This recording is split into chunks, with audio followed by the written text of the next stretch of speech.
Hi, everybody. Welcome to today's installment of the Spark Seminar Series. We're mixing it up a little bit in that I am not only playing the role of MC, but I'm actually going to be speaking today. Today, I have my good friend and mentor, Maryann Martone, joining me. And we really want to have a deep discussion about the topic that we're going to present, which is creating and exploring a knowledge base of peripheral connectivity. We'll explain what all that means, tell you about some of the ways that we're thinking about how this information can be useful, and then I'm really hoping that all together we can explore a little bit more deeply about ways that this information, as it's gathered, exposed, and presented, can be used for many different scientific applications. So we're going to wait just a hot minute to allow a couple more people who are just trickling in to get going. But while we're waiting, before we get into the meat of the presentation, I can give you, oh, I'm hitting the wrong button here. There we go. Give you an idea about the seminar series. So the seminar series has been going on for a couple months now. We have quite a few recorded videos of these seminars available on our YouTube page. We even had 2 seminars last week, but the pace is going to get back to being a bit more realistic and normal going forward after our presentation today. The next presentation will be from Dr. Brendan Lee. He is a researcher who studies osteoarthritis, and I can't wait to hear more about what he's talking about. So all of these seminars are recorded. They will be available on our YouTube channel. And we hope that you take a look at each one. There's quite a variety of topics that's available. What all of these have in common is that they are centered, at least in part, on the Spark portal and how we envision the Spark ecosystem as a open neuroscience and systems physiology platform. So you can imagine that covers many different topics for the purpose of bridging the body and the brain. The Spark portal is an NIH and HEAL compliant repository, and we're openly accepting contributions of data sets, models, and devices that fit within that sphere.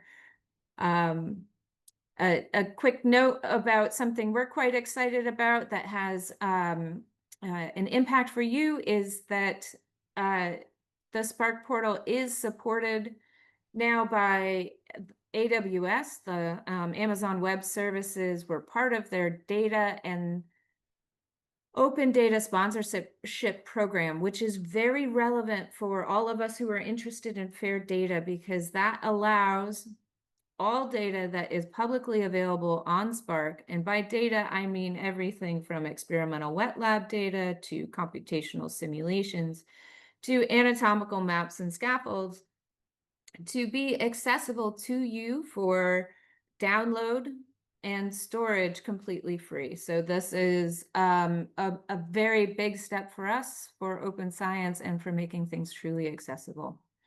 So we're pretty thrilled about that.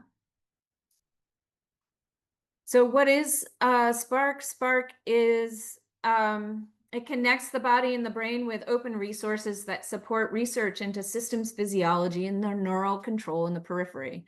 The Spark portal is a trusted and cloud-based platform that shares multimodal data and meets, as I said, the NIH and HEAL repository guidelines, but it also meets journal standards for scientific data repositories. It's a growing ecosystem driven by leading scientists like yourselves, and our goal is to accelerate research to advance basic science, clinical applications, and bioelectronic medicine.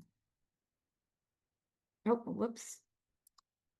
I didn't mean to hit that. Hold on just a second. What happened here?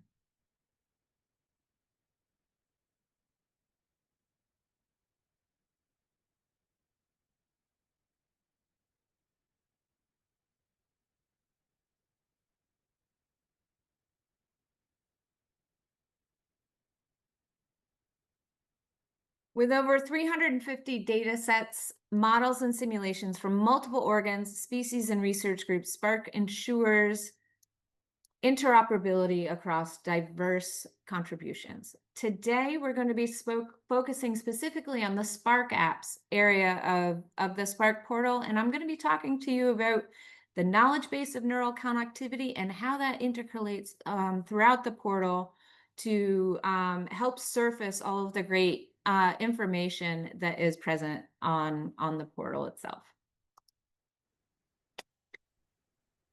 So neuromodulation is an emerging therapeutic approach to treat diseases of the autonomic nervous system, yet how to precisely control that function while limiting undesired off-target effects is not well understood. So the opportunity to develop more effective and targeted neuromodulation therapies by providing a scientific and technical foundation for future bioelectronic medicine and protocols. Our approach that we're going to be talking about today is that we are charged with delivering a dynamic resource that integrates information from research data, peer-reviewed literature, and subject matter experts to help bring together all of this research diversity.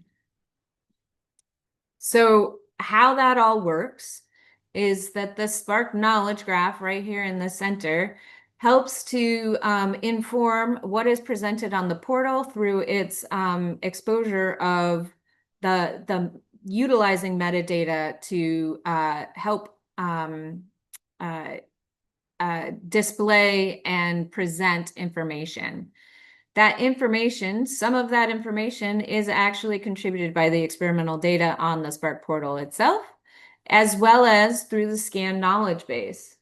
The knowledge base is specifically about neural connectivity, which is derived from expert input, which supports a community ontology, published literature gleaned for connectivity. And one of the ways that we make that happen is we use natural language processing AI to help bring together some of the peer-reviewed research to the forefront so that we can curate it. Lastly, we also incorporate the data and knowledge that is provided onto the Spark portal itself. So the Spark portal contributions actually do inform information that is present in SCKAN, and we think that this is a great way to bring together information across many different sources in a way that can be consolidated, integrated, and surfaced in a way that can be used by all of us. So as we delve into SCKAN, let's first understand its significance. It's a sophisticated knowledge base that brings us critical insights into neural connectivity. One of its key features is that it contains connectivity knowledge tailored to specific phenotypic specifications for various neuron populations.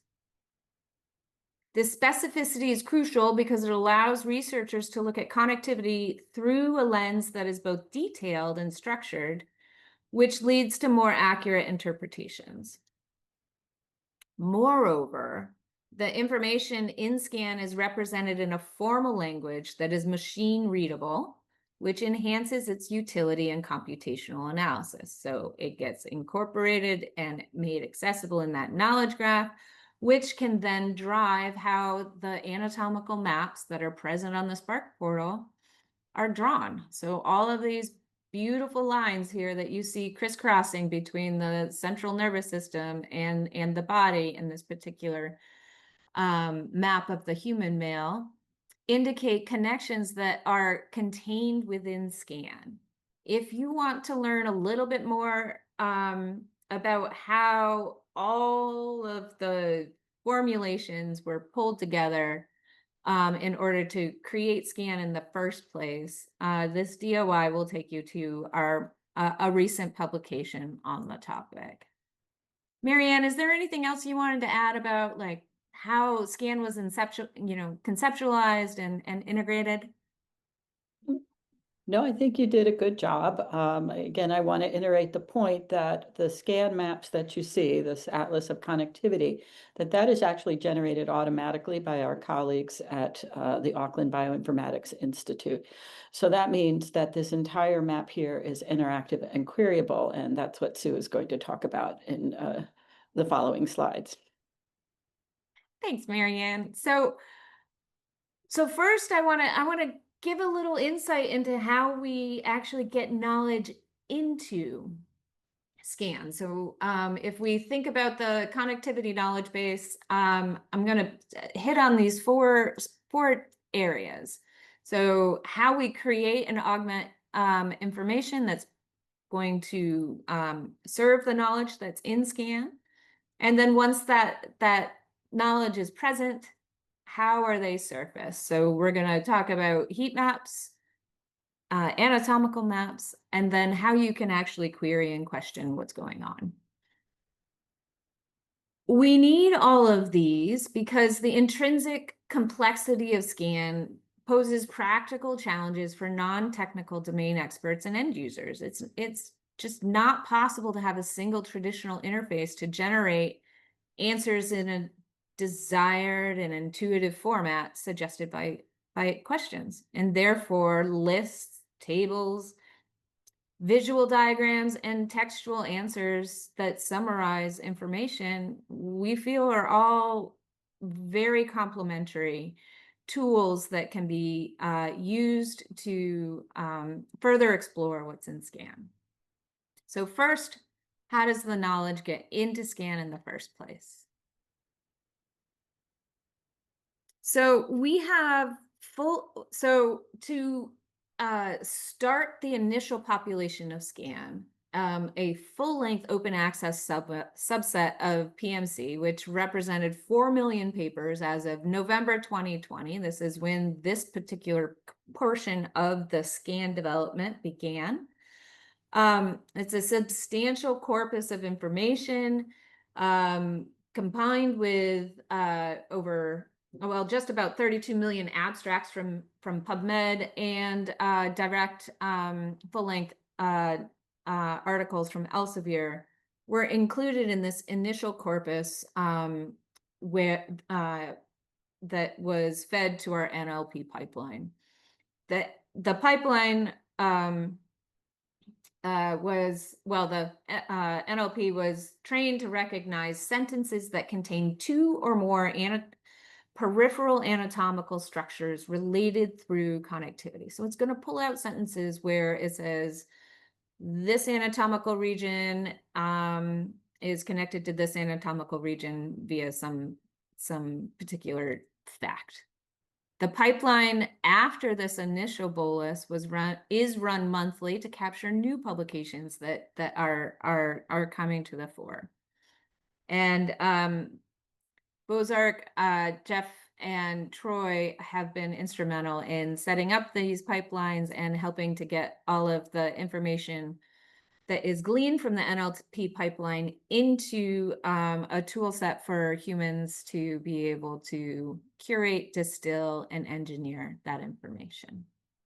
And so we start off with some AI to help us, it's AI, it's machine learning, to identify all of these potential papers that might have excellent information about peripheral nervous system connectivity. They're pulled into Composer, and then we're going to do some investigation based on that initial source. So you can imagine that it's pretty frequent that review articles might get pulled out pretty quickly with this type of training, because they are going to bring together a lot of different sources of information and try to create a nice tidy story to bring the whole question into focus. However, we want to go deeper than that because we want to be able to have direct experimental evidence to provide as much information about individual populations as possible. And so we use those review articles as a means to direct us to individual primary research articles, which could have the evidence for those direct connections, and we can assess the methodology that was used in order to make those assertions. And so we take all of that into consideration.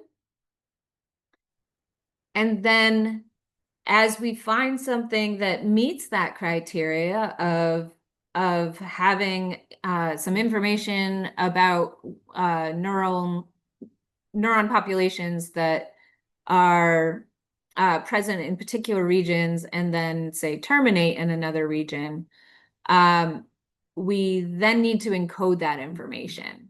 And the way that we represent the information in SCAN is by representing them as neuron populations that exist within regions.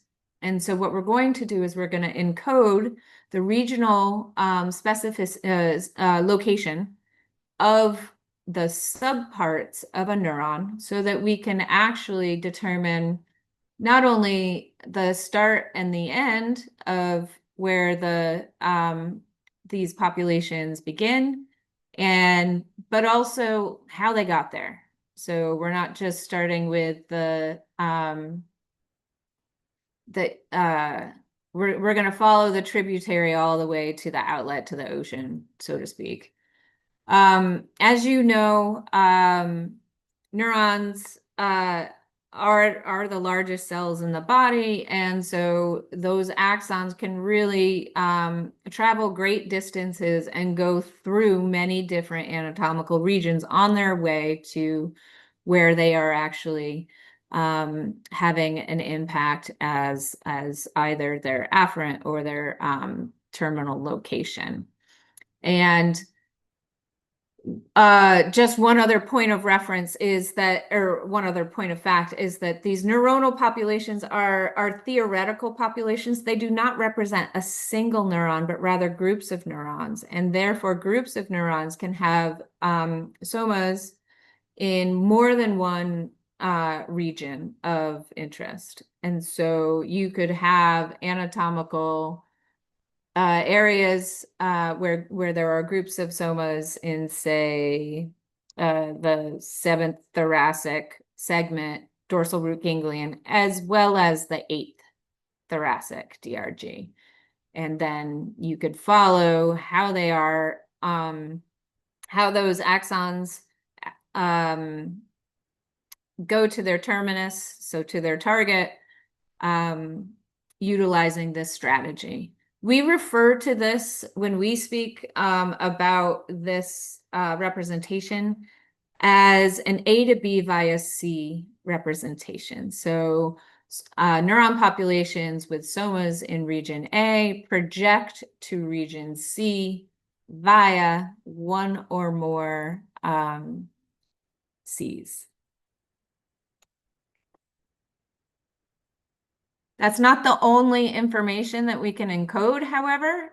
We can encode a lot of different phenotypic information alongside the pathway that these particular neuron populations are encoding. So if you have a neuron population A, we have the ability to encode a lot of different information. We've got that A to B via C statement that I just described to you that uses some plain language to just say this is its source, this is its target, and this is how it got there. That gets broken down a little bit further by being able to say, okay, well, the soma is located in a particular region, like the DRG. The DRG is also represented using a machine-readable identifier, which again helps us surface it for computationally purposes under the hood in a lot of different mechanisms. And then you would have the axon locations and the terminations or the targets. And just to note, all these are anatomical structures. And we can represent both axon terminations and presynaptic elements too, so afferent and connections as well for those sensory cells. We keep track of the species when they're present. So and you can have as many as are known to be listed.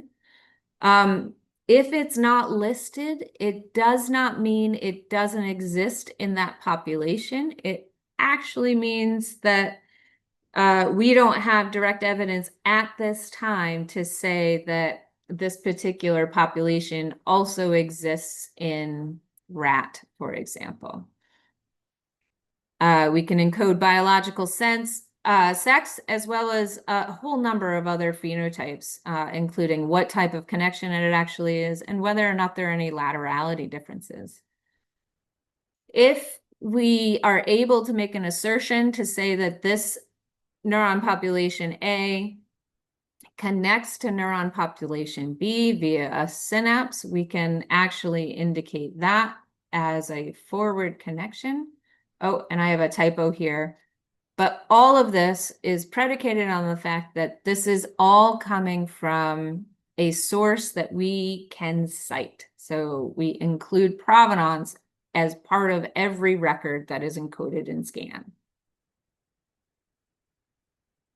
So right now, SCAN includes populations, so individual theoretical groups of neurons that have the following features in common. So they're located here, they traverse through these particular regions, and then they terminate in another region.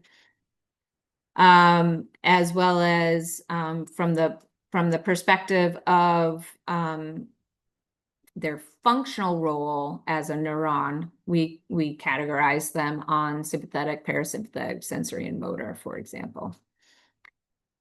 Building up from those populations, linking more populations together, we can start to build circuits. And so then you can start to build these great representations of things as straight meaningful as defensive breathing, bladder control, or cardiac innervation. All of this type of information is coming from the SPARC project, which is focused on the autonomic nervous system.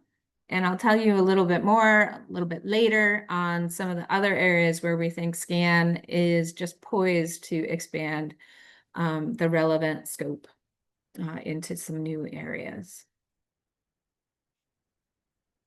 So what is currently in SCAN? So right now, as of now, we've got over 400 populations, individual populations in SCAN.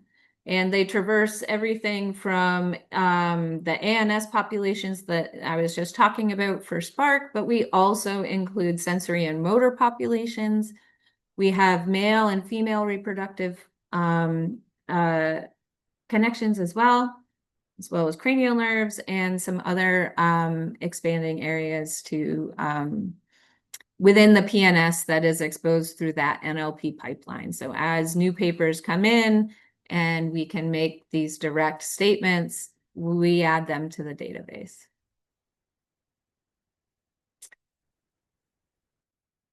So as I said, this is a lot of information. It's encoded in a way that can be great for machines and straightforward for us as curators to be able to encode that information for the database. But getting out that information in a usable and meaningful way is challenging. There's a lot of complexity in there. So we've been working really hard across a lot of different domains, especially, as Maryann said, with our good friends in the mapping core at Auckland Bioengineering Institute to build out some tools that allow us to really explore this type of connectivity that's present. So I'm going to start first with just, I gave you an I teased you with a little bit of information of like how many populations we have about different anatomical organs. And one way that you could look at that type of information would be with a heat map. So the point of Scanner is that it allows some visual exploration and providing some summary of the corpus of information, data that is in SCAN itself. These particular tools that I'm going to be talking about, the Scanner, the maps, and NLI, are all accessible right now for you to play with and give us feedback on, I'm hoping, by selecting the Spark apps. It's right here on the homepage in the title bar. So I hope you dive in and find some fun things to do with this information.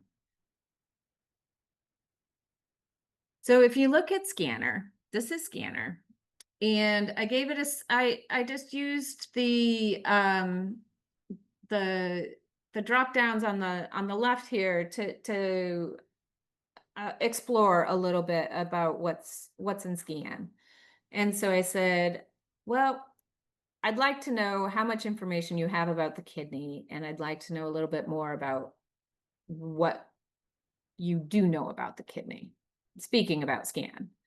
And so when you select a target such as the kidney, it will pull up a listing of that listed as the end organ, and you can see the where neurons are contributing pathways to connect to the kidney. And as you hover over each of these particular colored bars, they're actually color coded as a heat map to give you an idea of how many populations. So if we hover over the DRG, you can see that there are 3 populations right now, based on my selection, that connect from the DRG to the kidney. When you click on that button, it opens up a sidebar where you can dive into a bit more information about not just, the organ kidney, but where in the organ. And so you can see here that you can see that the anatomical areas where cells that are residing in the DRG project to, and they go everywhere from blood vessels to the glomerular capsule to the cortex of the kidney.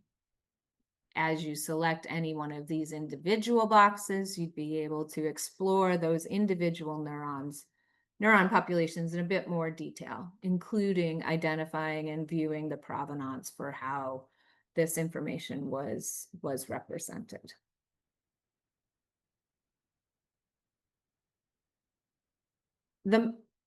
The most mature relationship between SCAN and visualization apps is the Spark maps. So we've been working with ABI for a number of years to help surface this information that is being provided through SCAN. And the SCAN information is automatically drawn on these map interfaces. It's so incredibly cool. So when you go to the Maps app, I'm showing you the anatomical flat maps here. You can see just a whole bunch of connections that have been present or applied to these maps as being retrieved from SCAN.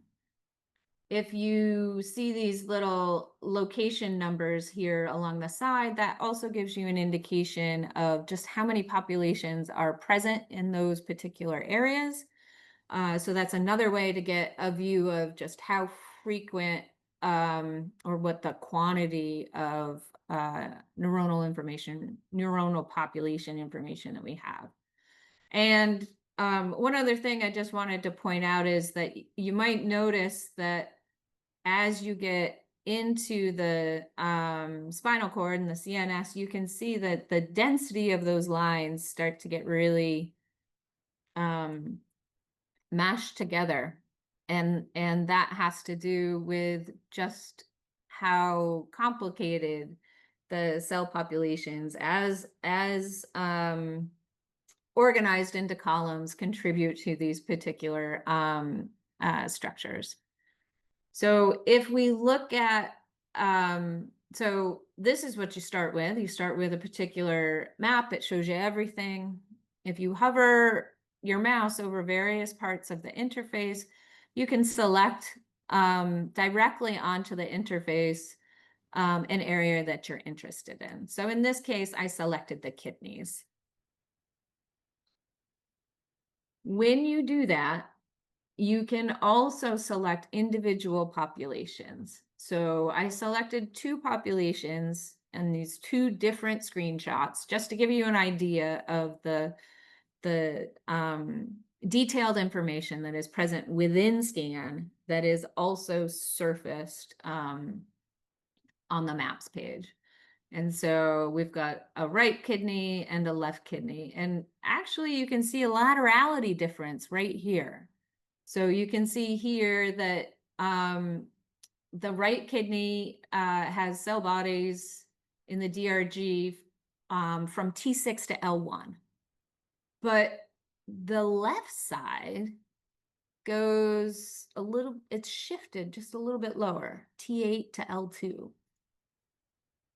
Now, I don't know why that is, but I think it's really cool that we can see that information. And so to me, I think this type of specificity and detail in the way that these neuron populations are represented can be really useful for, you know, organizing your thinking or just, you know, getting you to think about new concepts that you may have known already, or but are now thinking about it from a different perspective, and it's nice to see it again. Or if you're like me, you can be just amazed and enthralled by the fact that there is a difference between the left and right kidney on, you know, it's just not symmetrical. And Maryann, you have talked to a lot of people about this type of scenario, right? This has been something that I think in my conversations with you, it is just so, it represents such an exciting component of having a dynamic knowledge base like this. What sorts of feedback have you gotten from this type of interaction with other people? So I think one of the interesting things that you see from these large knowledge bases is that, you know, we read many, many papers over the course of our lifetime, but there are often little details in there that unless we have reason to go and specifically look at them, we probably don't remember. And I think over time, we often forget a lot of the little details that are in these papers. And there's only so much that we can actually keep in our heads.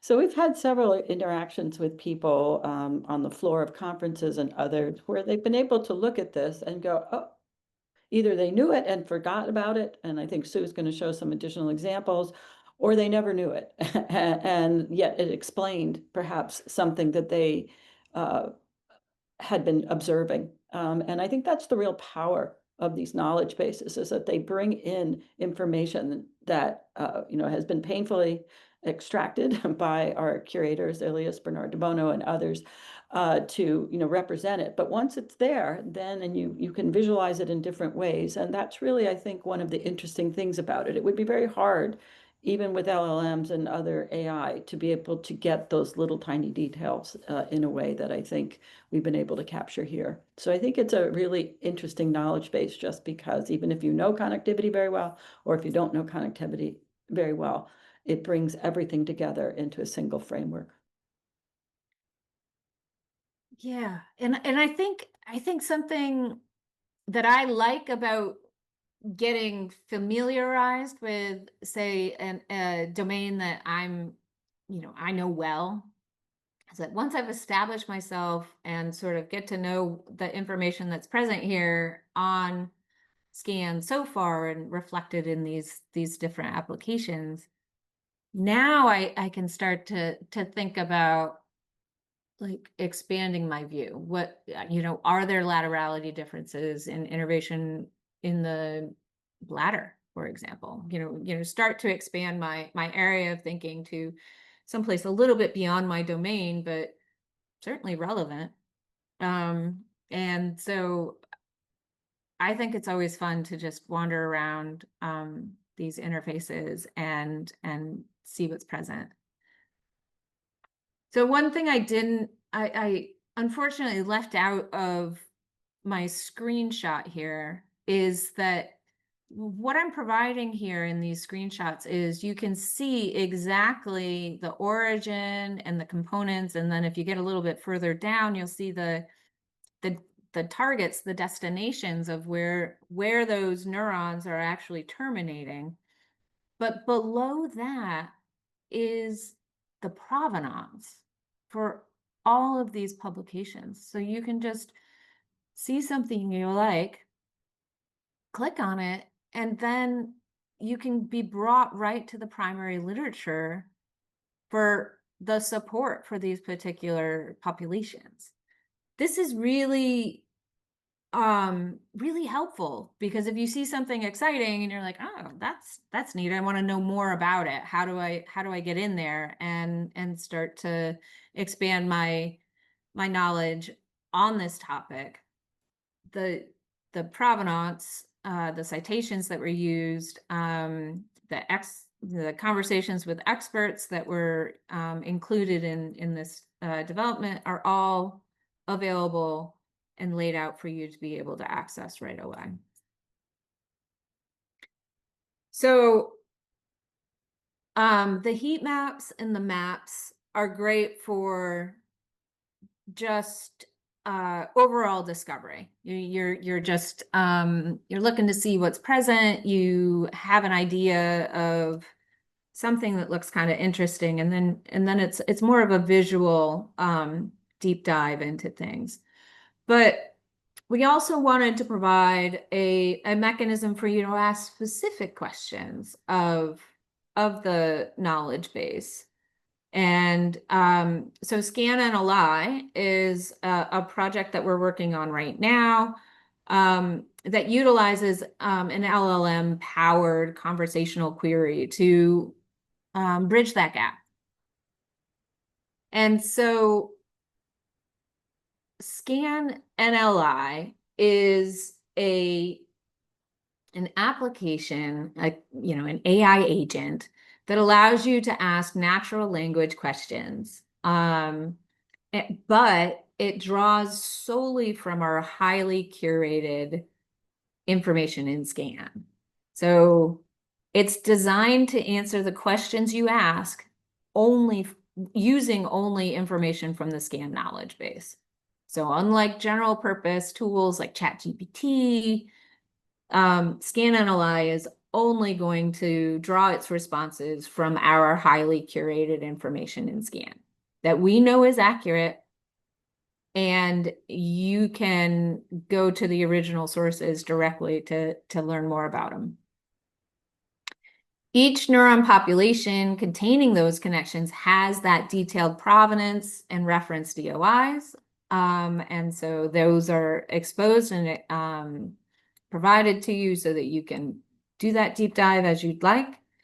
And rather than answering these questions freely, NLI is going to use example-based query templates. So it has a template that it's allowed to interface with SCAN through an API to ensure that its responses reflect only what's present in the knowledge base and answerable.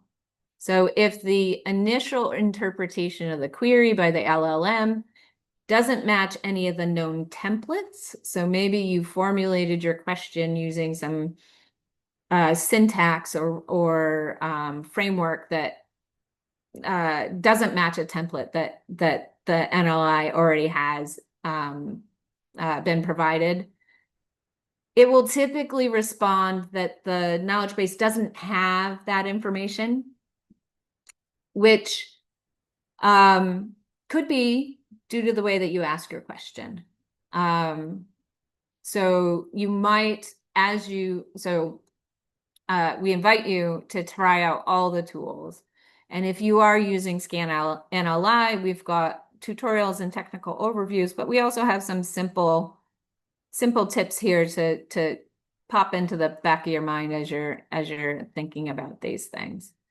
In some cases, the result may be incomplete, and that can be due to, the knowledge that is currently within SCAN, but it's never fabricated.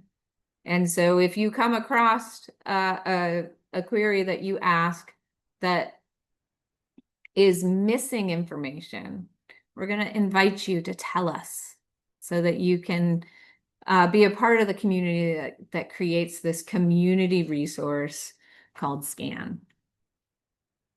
So I know everybody's had this experience where you ask a question of ChatGPT, and on the surface it sort of looks okay. And you're like, okay, yeah, okay, so that's cool. And then, but you always know you've got to like spend a little bit more time diving in to see whether or not the information is actually not being overgeneralized, hallucinated, or being captured from actual real sources. As an example, I asked not too long ago for ChatGPT to give me a drawing of the neural pathways to the ovary. I object at a minimum to all of these things highlighted in purple. Most of those things don't exist as a thing. And I also am a little concerned that T10 to L2 is, a little too close to the jaw. It's, pretty close to the tongue, which I know not to be true. So seeing something like this makes me, wary that it's going to take me a lot more time to determine whether or not the information provided is relevant and accurate. And so in order to make sense of these public um, uh, LLM tools like ChatGPT, we've got to do a lot of fact checking ourselves. So it's not necessarily as straightforward as I would like it to be. And so what do we get if we ask a question of SCAN NLI? So this time I'm asking it to show me some connections to the kidney. This is real time. ChatGPT, as you know, takes a little time to, populate its answers. But this is the type of information that you get out of SCAN NLI. And that is because it is pulling that information from SCAN.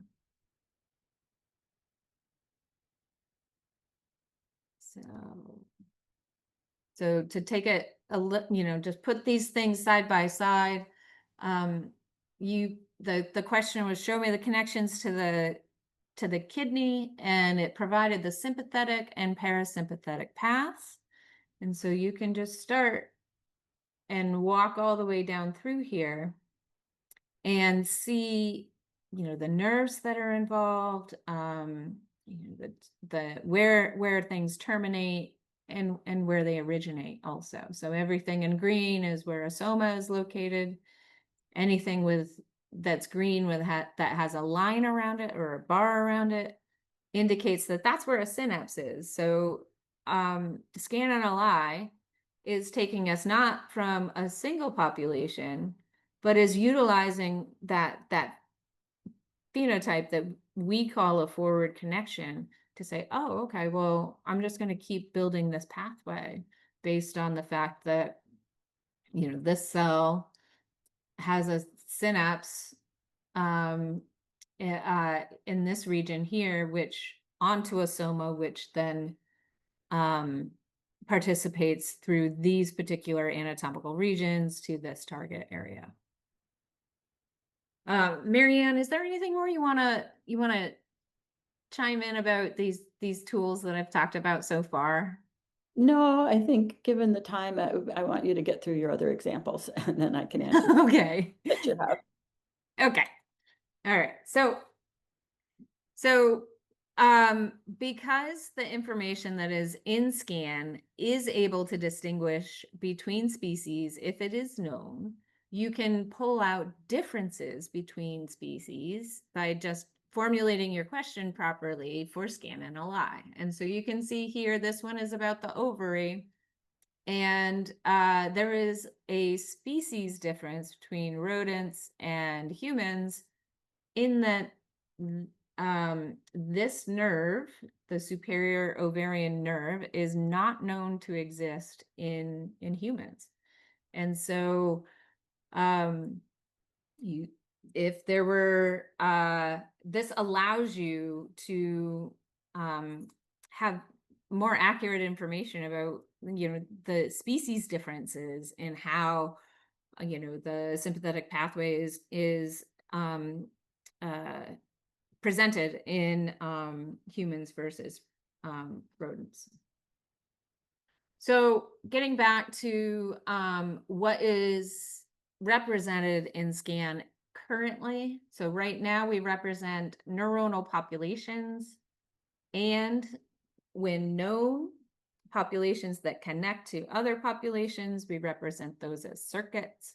With enough information about those, we can create models of different types of neural control, like bladder control and cardiac control.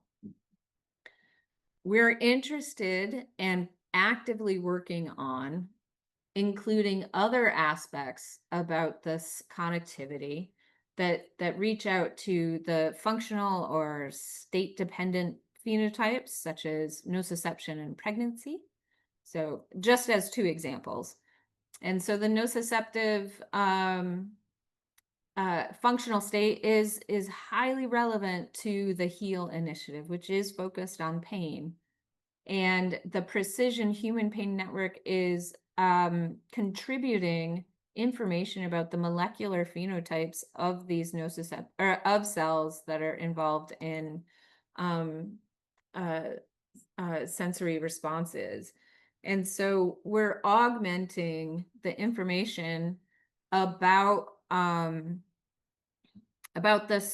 these sensory pathways that deal with nociception into that neuronal model as encoded in MPO. We're also collaborating with the folks in HubMap, and that information is also something that we would like to integrate back into the SCAN's purview as well. And that would make more data across different repositories more harmonized and accessible as well. So just to close, I wanted to give an indication of some of the things that we're working on with relationship to those different features. So if we take the functional or state relationships, pregnancy is one. And so what you have, here's an example of a population that's currently undergoing construction in the tool called Composer.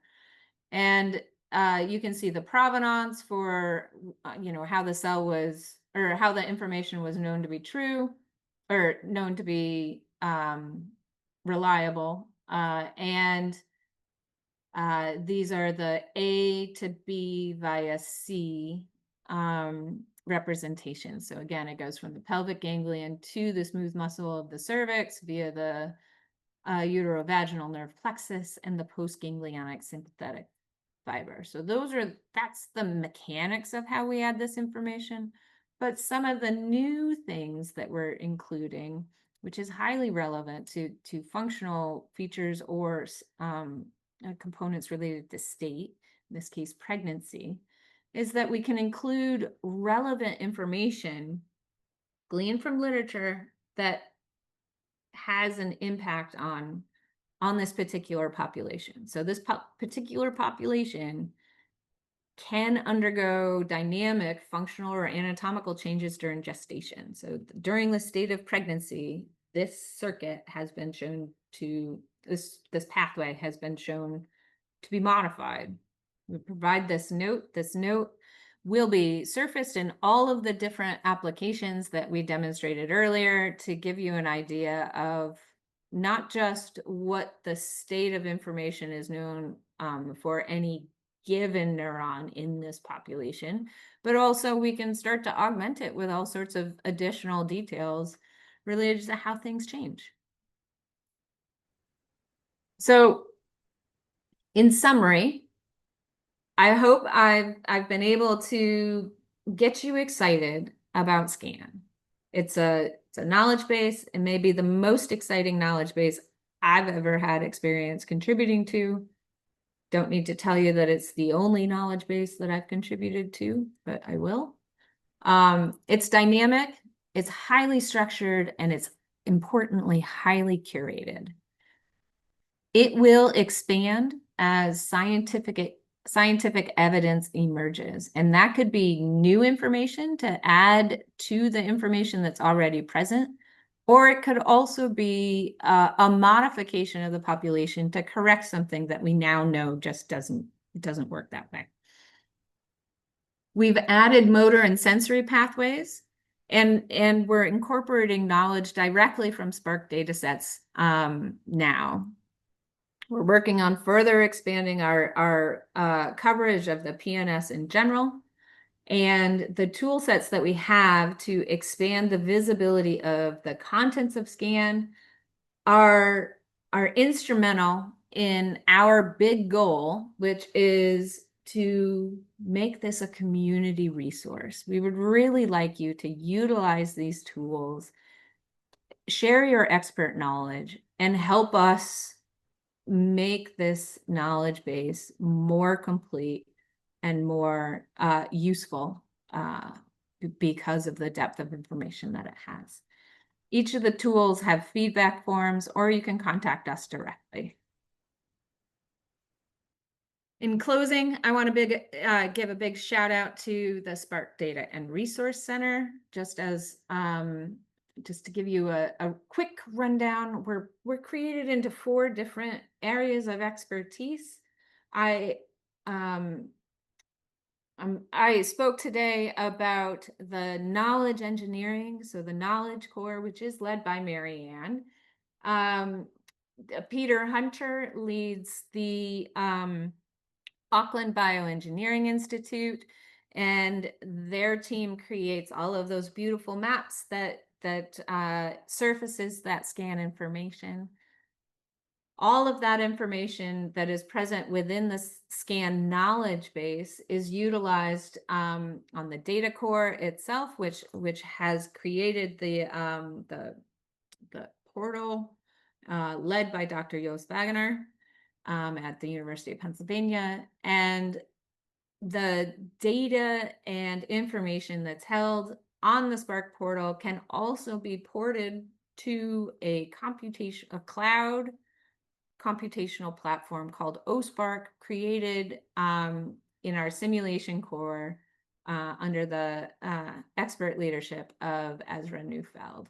The folks below are just a smattering of the people who have worked on the project throughout the years, and it's been such a pleasure to work with each and every one of them. Yeah, Sue, I just want to acknowledge Bernard de Bono, who is actually the co-PI of KCORE, the knowledge management, and was instrumental in eliciting and building the circuitry models with SPARC experts. Absolutely. And here he is right here in the in this photo. So yeah. Big shout out to Bernard. So I think there's only 5 minutes for questions, so maybe wrap up. Yep, absolutely. I was just going to offer that up. So if anybody would like to pose any questions, start a discussion, please pop those into the question and answer panel and Maryann and I would be happy to field them. I answered one questions about contributing, and I think someone asked if they could contribute their knowledge, and I think as Sue indicated, we very much would love for the community to reach out. I gave my email address. You can contact me directly. In our various projects, we just are hearing all kinds of things that are, like, I think lesser known, at least to us. And of course, we're not experts, but for example, sympathetic innervation of joints and other sorts of things that we still know we need to add. Other instances of species alternative models, right? Because we know that one of the reasons we call them out as expert contributed models is we know that others may have different opinions, right? And the way that the data model is set up is to be able to handle all of those instances. So we very much welcome any type of feedback that you want to give us. I see there is a question. Can SCAN be enriched to support the development of digital twins for the autonomic nervous system, particularly in representing subject-specific anatomical and functional variability? That's a good question. Ontologies are not really for variability, but we do have a very powerful data model that can be used to describe individuals. We'll be starting to see some of that coming from the SPARC2 projects, and so we will be able to represent those as individuals inside of the data model that we have set up. So there's no reason why this shouldn't be able to be ported to various computational platforms, OSPARC and others, to be able to actually act on this information. Excellent. Thank you, everybody, for your attention. Thank you, Maryann, for being on hand to add your great detail and knowledge and experience into this incredible project that you have led from the very beginning. So I'm super pleased to have had an opportunity to do this. I appreciate that, but I think everyone here can see that the real meat of this is the work that's being done by all of the curators. Ilya Siogas, I'd also like to call out because he and Bernard are doing the yeoman's work of really, again, trying to be very precise and accurate about the information that is known in the literature. So usually when we get connections, they reach out to the experts, they look at them, and it's actually not a trivial thing to extract this information from the literature. I'm sure all of you know, anytime you try to go and look at a specific question, there are gaps and other things that have to be pieced together. When we first started the NLP pipeline, we're like, well, it's all right there, and we're just going to pull it out. Some of it is in diagrams, but there's often gaps and other things really that need to be filled out. Sue has also done a wonderful job of managing this project, which is a beast. Sue and Jill Moline in particular, but without the tools that Sue and others have developed, Composer is one of our big ones, it's really hard to be able to manage all of this knowledge in a way that's accurate. And I think just to sort of conclude, the AI revolution, a lot of people ask us, well, now with AI, being able to go into the literature and what have you, do we need these knowledge bases anymore, right? Can we not just ask questions? I think they are very, very powerful at asking the questions, organize the information, summarizing them. They're just excellent at, visualizing the information, but I actually think these very detailed knowledge bases are even more important because these are the things, right, that are going to train them. This is a human going through a body of knowledge and very carefully, right, constructing what we think that information is in a way that is AI ready, right? It can be directly fed into these models. So I do believe these knowledge bases, when we started, they didn't exist, but now we have all these powerful tools, but they've just made me more convinced, right, that this is the way to go. Because this is very unambiguous representation of information. So anyway, thank you very much, Sue. It was an excellent presentation. And thank you all. Yeah, and thank you everybody who has attended today, and hopefully you're inspired to help add your knowledge and expertise to improve and expand the depth and breadth of SCAN. So we look forward to hearing from you. On that note, whoops, I just want to say that the next speaker, just as a reminder, will be Dr. Brendan Lee. He'll be talking about osteoarthritis in joints, and that's in September, almost a month from now. So take care. We'll see you again next time. Hi, everybody. Welcome to today's installment of the Spark Seminar.